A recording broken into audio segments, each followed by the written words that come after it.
আসসালামু আলাইকুম রহমতুল্লাহ। আশা করি আপনারা সকলে ভালো আছেন।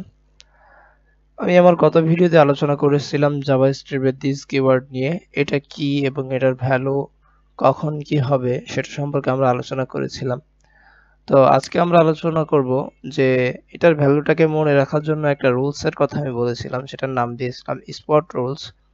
তো সেই স্পট রুলসে টাই নিয়ে আলোচনা করব।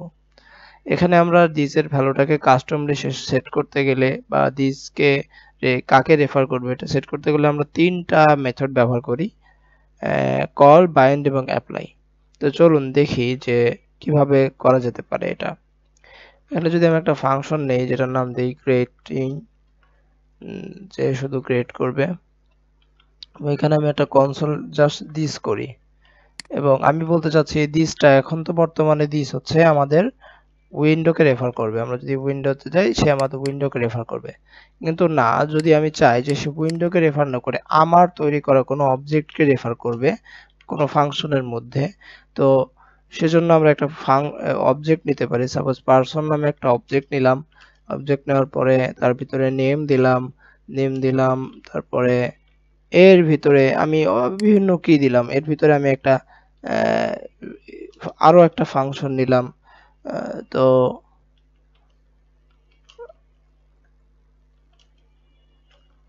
আরো একটা ফাংশন দিলাম। তো এভাবে আমি অনেকগুলো কি এখানে দিলাম। এখন চাচ্ছি যে গ্রেট আমার এই ফাংশনটাকে, যখন গ্রেট নামক ফাংশনটাকে কল করা হবে তখন সে উইন্ডোকে রেফার না করে আমার তৈরি করা এই ফাংশনটাকে দেখাবে। এজন্য আমরা কি ব্যবহার করতে পারি? এজন্য আমরা যেটা ব্যবহার করতে পারি সেটা হচ্ছে কল মেথড ব্যবহার করতে পারি। কল মেথডটা কিভাবে ব্যবহার করতে পারি তো সেটা নিয়েই আমি আলোচনা করব। যদি বলি যে আমাদের গ্রেট ডট অ্যাপ্লাই এর মধ্যে যদি আমরা আমাদের পার্সনটাকে পাস করে দেই তাহলে দেখব সে আমাদের এই অবজেক্টটাকেই রেফার করতেছে।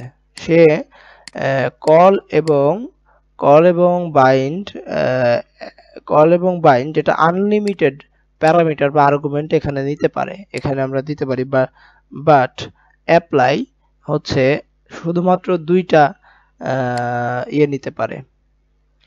কল এবং বাইন্ড শুধুমাত্র একটা প্যারামিটার বা কল এবং বাইন্ড শুধু আনলিমিটেড নিতে পারে এবং অ্যাপ্লাই শুধুমাত্র দুইটা আর্গুমেন্ট নিতে পারে।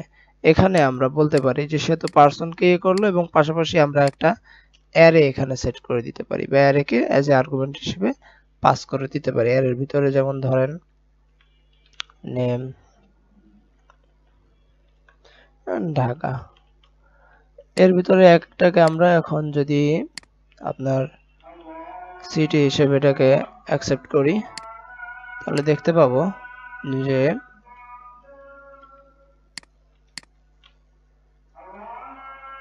ঢাকা দেখাচ্ছে, আজান দিচ্ছে। এখানে আমাদের যে অ্যাপ্লাই মেথডটা আছে সে শুধু দুইটা আর্গুমেন্ট তার প্যারামিটারে নিতে পারে, সেটা হচ্ছে একটা হচ্ছে দিস এর ভ্যালু কি হবে সেটার, এবং পরবর্তীতে সে ফাংশনের মধ্যে যদি কোনো আমাদের প্যারামিটার কোনো ভ্যালু লাগে বাইরে থেকে সেটাকে সে এক একটাকে অ্যারে হিসেবে নেয়। তো এটাই আমরা দেখলাম যে অ্যাপ্লাই কিভাবে কাজ করে। চলুন দেখুন, এখন কিন্তু ঢাকা দেখাবে। আর যদি আমরা এখানে শুধু দিস ব্যবহার করি তাহলে সে আমাদের পুরো অবজেক্টটাকেই রেফার করবে। এখন যদি আমরা কল নিয়ে আলোচনা করি যে কল কি, কল কিছুটা অ্যাপ্লাই এর মতোই। যেমন আমরা যদি গ্রেড ডট কল করি, কলের কাজ হচ্ছে কল, আমরা তো অ্যাপ্লাই এর ক্ষেত্রে শুধুমাত্র দুইটা আর্গুমেন্ট পাঠাতে পারছিলাম, কিন্তু আমরা কলের ক্ষেত্রে আমরা এর ভ্যালুটাকে, দিজের যে ভ্যালুটা সেটাকেও আমরা সেট করে দিতে পারবো। পাশাপাশি আমরা আমাদের ইচ্ছামতো অনেকগুলো প্যারামিটারও পাঠাইতে পারবো। অর্থাৎ কল এবং অ্যাপ্লাই এর মধ্যে পার্থক্য হচ্ছে কল শুধুমাত্র আমাদেরকে শুধুমাত্র যে দিজের ভ্যালুটাই সেট করে তা না, আমরা পাশাপাশি অনেকগুলো প্যারামিটারে ভ্যালু পাঠাতে পারবো। কিন্তু আমরা যদি অ্যাপ্লাই ব্যবহার করি তাহলে সেক্ষেত্রে আমরা শুধু দুইটা আর্গুমেন্ট প্যারামিটারে পাঠাতে পারবো। তো এটাই। আর যদি বাইন্ড সম্পর্কে আলোচনা করি, বাইন্ডের কাজ কি? Great dot bind. এটা মূলত এটাও ঠিক কল এবং বাইন্ডের মতোই, কিন্তু এখানে আমরা যখন কল এবং বাইন্ড ব্যবহার করি তখন ফাংশনটা সরাসরি কল হয়ে যাচ্ছে বা এক্সিকিউট হয়ে যাচ্ছে। কিন্তু যদি আমরা বাইন্ড ব্যবহার করি, অর্থাৎ গ্রেট ডট বাইন্ড দেই, দেওয়ার পরে যদি আমরা এখানে পার্সন ব্যবহার করি, পার্সন দেই, তো এটাকে আমরা একটা ভেরিয়েবলের মধ্যে একটা ফাংশন নামক নিউ ফাংশন বা একটা ফাংশন নামক ভেরিয়েবলের মধ্যে এটাকে আমরা স্টোর করে রাখতে পারবো।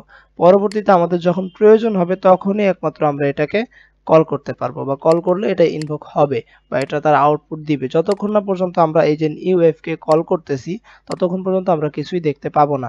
যখনই আমরা নিউএফ কে কল করে দিব তখনই আমরা দেখতে পাবো। তো মূলত এটাই ছিল আজকের ছোট্ট আলোচনা। আমি আবারও বলি যে কলের কাজ কি।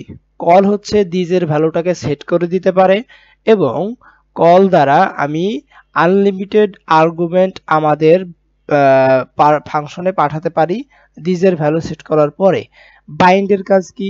বাইন্ডের কাজ হচ্ছে সেও আনলিমিটেড ভ্যালু, আনলিমিটেড আর্গুমেন্ট আমাদের প্যারামিটারে পাঠাইতে পারে, এবং সেটাকে সে একটা ভেরিয়েবলে স্টোর করে। যতক্ষণ না পর্যন্ত আমরা ওই ভেরিয়েবলটাকে কল করতেছি ততক্ষণ পর্যন্ত, ভেরিয়েবল বা ওই ফাংশনটাকে কল করতেছি ততক্ষণ পর্যন্ত আমরা কোনো আউটপুট দেখতে পাবো না। আর অ্যাপ্লাইয়ের কাজ কি?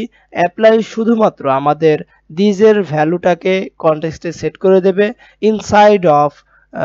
ইনস্টেড অফ আমাদের গ্লোবাল অবজেক্ট বা উইন্ডো, এবং সে দুইটা আর্গুমেন্ট নিবে। একটা হচ্ছে যেটাকে আমরা দিস হিসেবে দেখাতে চাচ্ছি, দিসের ভ্যালু হিসেবে সেটা, এবং যেই মানে ভ্যালুগুলো আমাদের ফাংশনে প্রয়োজন কার্যপ্রণালী করার জন্য সেটাই। তো আজকের আলোচনা এতটুকুই ছিল।